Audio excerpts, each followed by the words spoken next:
மைத்ரேயி என்ன பண்ணாங்களோ அங்க பார்த்தாக்க அந்த வேர்ல்டு செலிஸ்டியல் ட்ரீம்ல வந்து இங்க வார் நடக்குது, அங்க பெயினான பெயின், அப்படி ஒரு பெயின் அங்க. இந்த பெயின் வந்து எப்படி வந்து எல்லா இடத்துலயும் பரவுறது, என்டையர் காஸ்மோஸே பெயின்ல இருந்தது, பெயின் எமோஷன்ல இருந்தது. அப்ப மைத்ரேயி என்ன பண்ணாங்களாம் பார்த்துட்டு மின்னல் வேகத்துல அப்படியே ஒளியா மாறி கிருஷ்ணர் கிட்ட வந்து நின்னாங்களாம்.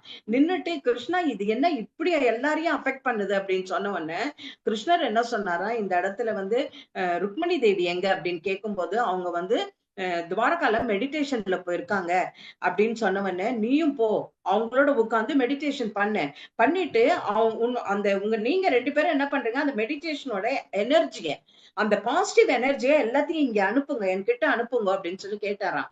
அப்ப கேட்டாங்களும் உங்ககிட்ட இல்லாததா அப்படின்னு கேட்கும்போது, ஒரு பார்ட்டு தான் நானு, இன்னொரு பார்ட்டு உமன், அவங்க கிட்ட இருந்து எனர்ஜி வந்தாதான் அது முழுமை அடையும், அந்த ஒர்க்கே நான் கம்ப்ளீட்டா பண்ண முடியும். அதனால என்ன சொன்னாரா, சிவன் இல்லாம சக்தி இல்ல, சக்தி இல்லாம சிவன் இல்ல. அதனால அந்த எனர்ஜி கம்ப்ளீட்டா ஃபீமேல் எனர்ஜி வந்தாதான் என்னால வந்து இது பண்ண முடியும். அதனால நீ போய் அவங்களோட சேர்ந்து மெடிடேஷன் பண்ணுன்னு சொல்லி மைத்ரேயை அனுப்பி விட்டாங்க.